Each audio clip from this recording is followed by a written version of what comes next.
Despite her health challenges, my mother was very insightful, and she decided to launch her own company, Beta Associates, which I am now the CEO of. And she started it in the basement of our townhome the year that I was set to go to college.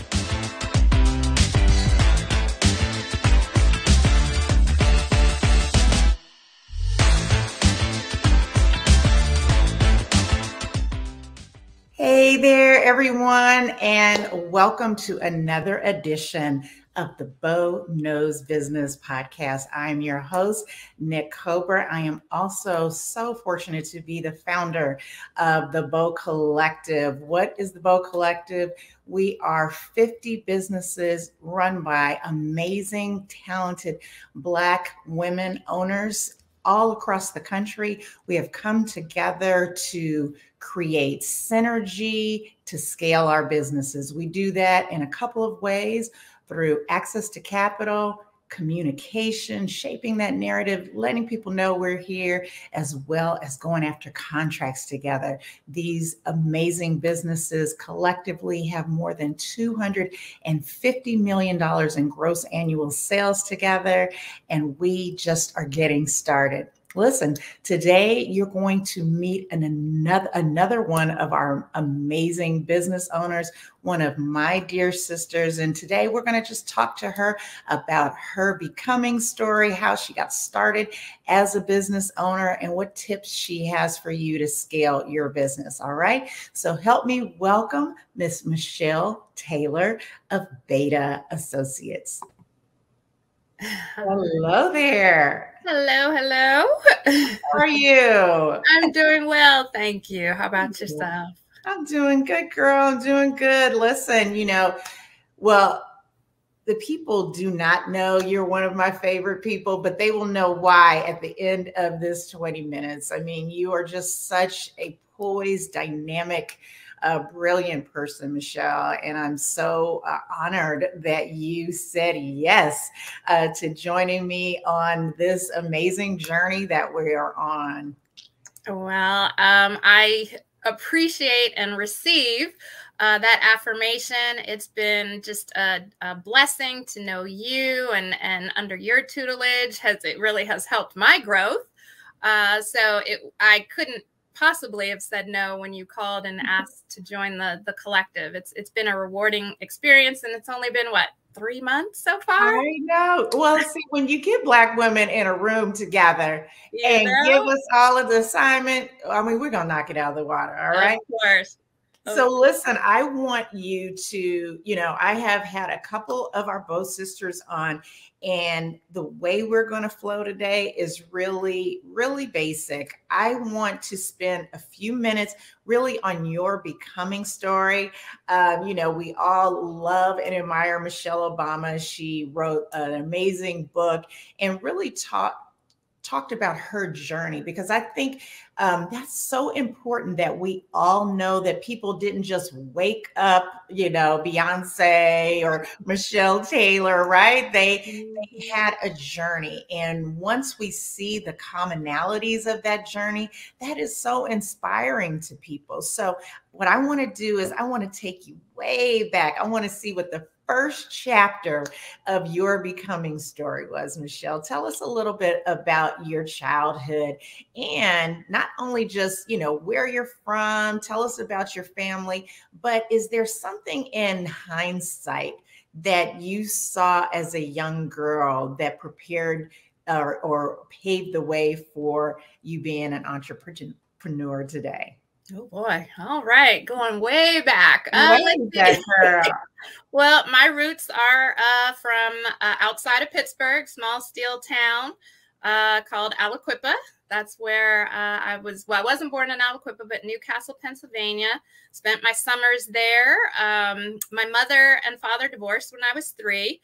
So my mother made the decision to move us to another part of Pennsylvania. So I did not have a relationship with my father until much later in my life's journey. So I was raised by a fiercely independent, strong Black woman. My mother really had several health challenges. So as a child, a lot of my recollections were in ERs, just, waiting to find out, is my mother going to be okay? And that was quite terrifying as a young person, that uncertainty of whether the life force, next to God, is she going to be okay? And to watch her struggle and push through really was the germination of my strength and my tenacity. She was fiercely independent, as I said. She was very motivated. She was very ambitious. So really, I get my courage and strength from watching her. Was it just you two, or did you have siblings? Well, I have siblings, but I met them later in life. My dad remarried and had a family, so that's a total different chapter. Just an immense blessing in my life. But for most of my journey as a child through my teenage years, it was just me and my mother. I used to say we were Thelma and Louise. We would just go on these adventures and just live life. And despite her health challenges, my mother was very insightful and very giving from a community service perspective.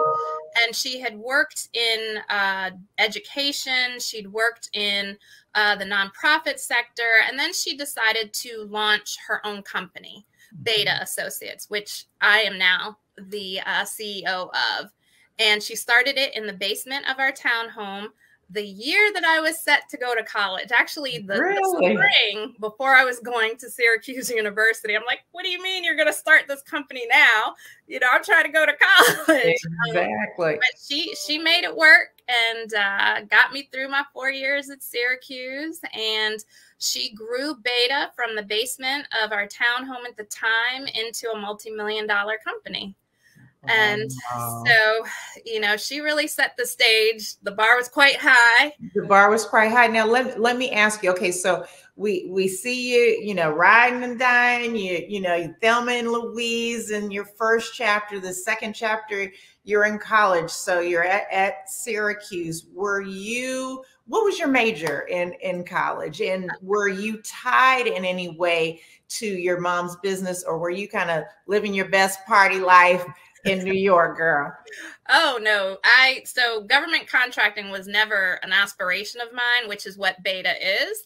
And I'm a creative to my core. So I went to school the degree is producing for the electronic media, which is producing for television and film.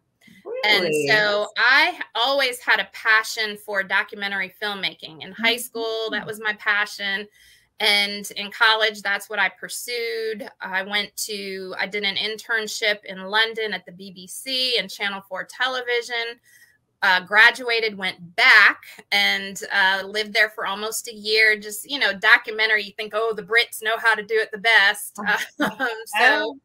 This is so great. I had absolutely no idea. Yes. I just had visions of being this award-winning documentary filmmaker. So when I came back stateside, I was hired at National Geographic Television as an intern. And I worked my way up from my internship to story coordinator to researcher to associate producer. And it was a dream job. I always said that once you're a producer there, you die there. I mean, who would leave a producer job at Nat Geo? So I kind of saw that for me, my ceiling was the associate producer level. So my mother had asked me if I would consider coming to Beta to help her produce, at the time, a video conference on HIV in the Black community with, at the time, former Surgeon General Dr. David Satcher. And so I didn't know what was going on as far as the HIV epidemic in the Black community. So I said sure, and I came on board. I thought I would go back to Nat Geo, produce the video conference, and just hearing the devastation and the rising infection rates and the lack of testing and awareness, I didn't go back. I just felt that this was where I was meant to be from just a sheer community health, public health standpoint, that the situation was quite dire. And I wanted to see if I could take my creative skills to educate people in a way that messaging and information could be received to change outcomes, to encourage people to become tested, to reduce the stigma or break the stigma. Yes. Oh my gosh. I love this for so many reasons. I've known you for years, but it shows how when you focus on one aspect of someone, I met you after you had already become, and just knowing your journey is just so empowering. So let's fast forward to the next chapter, which is your most recent chapter. I do know this part of the story, and this is where we intersect. So now you're with your mom's company, you're feeling that there is a purpose, you're blending your natural gifts and strengths for storytelling. And then what happens? So I joined Beta in 1999 and was the communications director. And in 2008, my mother passed away. And at the time, she had worked very hard to try to sell the company. There was a deal on the table. She had signed the letter of intent literally 5 days before she passed away. She had mustered up enough strength. She told me that she did not want this to be my burden, that was her dream. She wanted me to live my life and do my creative pursuits and not to let Beta be what I needed to do. She looked me in my eye. She had my mentor come to the house to hear her tell me that Beta is not her legacy, that I am her legacy. When she signed the letter of intent, she said, let it go. I can't do this anymore, but let this go. So when she passed, one of her financial advisors, he was very passionate about Beta. He believed in Beta. And he pulled me to the side and he said, they're stealing your company. And so for me, hearing those words, wait, what do you mean they're stealing my company? My mother worked too hard. She sacrificed too much. So I didn't move forward with the sale. Here we are. Didn't move forward. You said that was 2009. 2008. In 8. Okay. 2008. Yes. Wow. Yes. And so more than 10 years. Yeah, almost 15. 14 years. Yep. This April 24th, my mother passed away. So we're going on 14 years that I've been in the leadership role. I was not groomed for this. We agreed early on that government contracting was so not what I wanted to do. Not your jam, girl. Not your jam.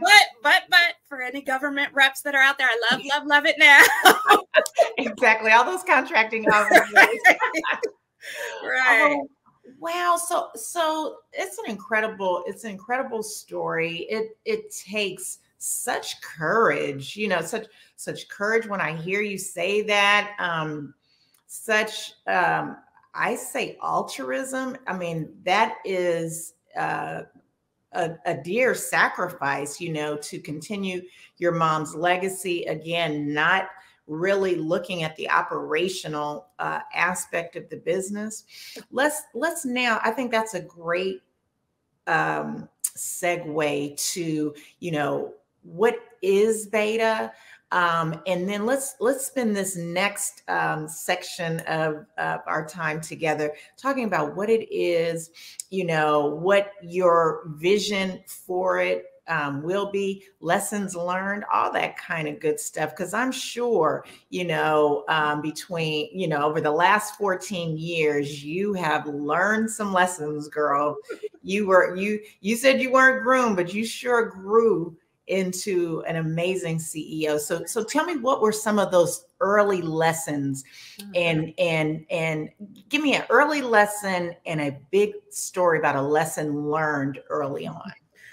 Okay, so the lessons are many, so I gotta be succinct here. So I would say, because my entrepreneurial path or business ownership path is very different from most, one of the painful lessons that I learned was when my mother passed away, because I did not know enough about business ownership, management, leadership, I was deer caught in the headlights. I knew nothing. I mean, I didn't know. The only thing I knew was looking at your income statement. If it was a negative at the end of the month, that was not good. That's a bad thing. Of my knowledge. So I realized very quickly that I had to surround myself with people who knew more than I did in order to keep things moving forward. And so I had a trusted group of, I call them gladiators that, got in the arena with me and were willing to have my back, to trust that as I grew, they would grow as well. And we just moved the company forward. But in the process, because I didn't know a lot, I tried to emulate what my mother did. And she was such a force. I always used to say, I'm trying to, what would Wilhelmina do? What would Wilhelmina do? And it just became such an obsession for me that I was trying to fill her shoes, when in reality, I have my own shoes to wear. So I have this saying, a lesson learned is you have your own heels to wear. It's just a matter of having that grace and the patience to learn how to walk confidently in them. And so for me, it was a slow process. But I want to pause you there, because that is a journey that we all have, kind of stepping into our own identity and not shadowing someone else. I was just telling someone, I always think about Oprah emulating Barbara Walters. And when it was her epiphany, she was like, I'm just going to be my own person. Lenny Kravitz, he had changed his name. He was doing a whole nother sound. He was like, I'm just going to be myself. And that's when he exploded. What was a specific moment where you're like, you know what?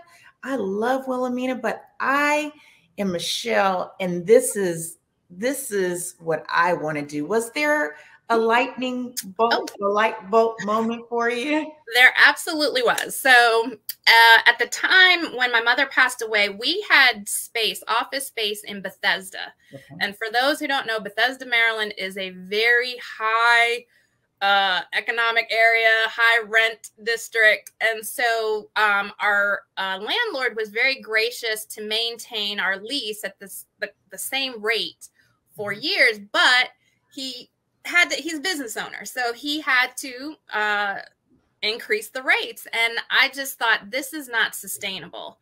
And so I went back to what would Wilhelmina do? What would Wilhelmina do? And I was sitting and I said it at the time, I'm sitting at her desk in her office, surrounded by her things. I hadn't changed very much. And it was at that moment that a voice just said, no, Michelle, what do you want to do? What do you feel is the best decision? And so with that, we right-sized and relocated to downtown Silver Spring, which was more affordable and reasonable for where we were at the time. So that was a very clear, distinct moment. I love it. I love it. And you've been in that space, what, at least? Well, actually, we were there for about 4 or 5 years, but then I made another business decision. And, most of our leadership team was housed there, but a lot of our staff were either already working remotely or they were working at government sites. So I decided that we should just go completely virtual. So we have been virtual since, I want to say 2018. And wow, you guys were 2 years prepared. Yeah. All the foolishness, right? Yeah, we had been we have co-working space. We do have dedicated like 2 or 3 offices that we go to when need be, access to a conference room. But for the most part, everyone works remotely, and it's worked quite well. And it's had to in these times that we're in now. Absolutely. I mean, I applauding you again for your vision and your courage, really. And, it cannot go without saying that, yes, you had trusted advisors who counseled you, and then you trust your judgment with counsel to make decisions. I think that is a reoccurring theme that I hear with a lot of entrepreneurs. Never be the smartest person in the room, but then there is a piece of you that you, at a certain point, a leader's got to lead, right? You got to make that decision and kind of live with it for better or worse. But it looks like it's turned out very well for you. Well, by God's grace. All right. So listen, so we have a couple more minutes. I'm gonna use my liberty because we've been doing so well here. We are almost at time, but I want to talk a couple things about, again, what type of business, let's get for clarity, what type of business Beta is. You mentioned government contracting, but give me that great elevator pitch in terms of what you all do, what you provide, how many team members that you have, and tell us your best client, your biggest client, and what you do for them? Oh boy. Well, Beta Associates is a professional services firm, and that really is a catch-all. We provide communications and outreach, conference and event management, peer review support, and technical assistance and training services. So we like to say that we work with our clients to produce events, messages, and materials that matter. So a lot of times we're working collaboratively with our clients to amplify their messages, address challenges, but also helping them figure out how best to engage the community and the audiences that they serve. I love it. I love it. So as a government contractor, right? I'm in listening to you, I know that you have done communications work on health and human service related initiatives. Tell us, for those out here that are like, hey, I love communications. I'm a one-man band. Would you offer any advice in terms of kind of scaling, even though we know your background, but, take that lens off. You have people out there. We really want to help these young entrepreneurs scale their business. What is one strategic thing you give them for those in your industry and beyond? Oh, let's see. I would say, well, to give an example, and going back to your question about one of our best clients, I love all of our clients. Let me just put that out there. But that was whack. I shouldn't have made it. But I can say, lesson learned from a communication standpoint, starting out, my first client is still with us today. So 1999 to 2021. Oh, Lord, 2022. Yes. I would say it really was relationship.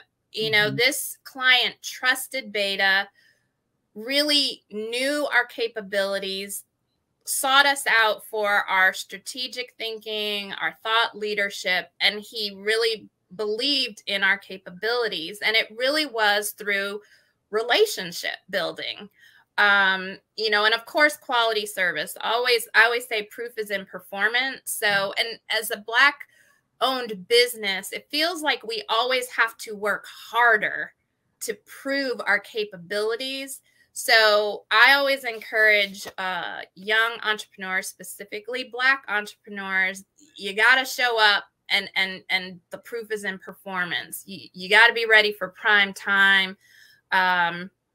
Be as responsive as you can, be as flexible as you can. And that flexibility sometimes can be a double-edged sword, because once a client sees that you're available, flexible, that you can pull rabbits out of the hat, that's the norm. So it's a little balancing act that you have to do. But I would say if you can really build strong relationships with your client, that really is a key to growth, because there's always something else when you listen hard enough that they need, that you can hone in on and say, well, have you thought about this? And what about that? And, that's that organic growth.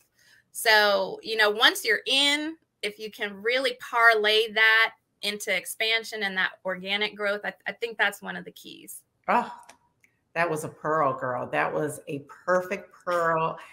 Perfect. I'm going to take notes. That's going to be your quotable quote there, because it's so true. You give that dynamic service, and whether you're Black, you're man or woman, just outstanding relationships, being a resource to your best clients, and then those add-on services, that creative thinking. They already like, know, and trust you, right? So they'll trust you with more. I think that's an excellent kind of a gem for us to leave with.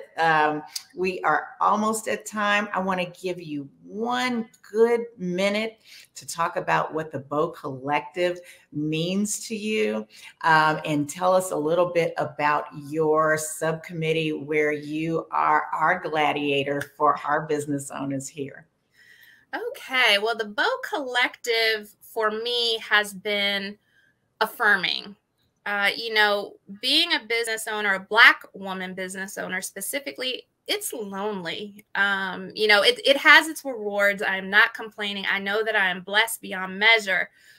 However, it can be lonely at times. I have a great group of sister girls that I love, that have my back. Yet at times they don't understand necessarily some of the things that keep me up at night. So becoming a part of BOW has been very affirming. At the inaugural conference that we attended, I was really moved by just the power in the room, because as Black women, we know Black women and young Black girls are the least protected population or demographic in this country. So to see all of the women that were gathered in our emerald green and just know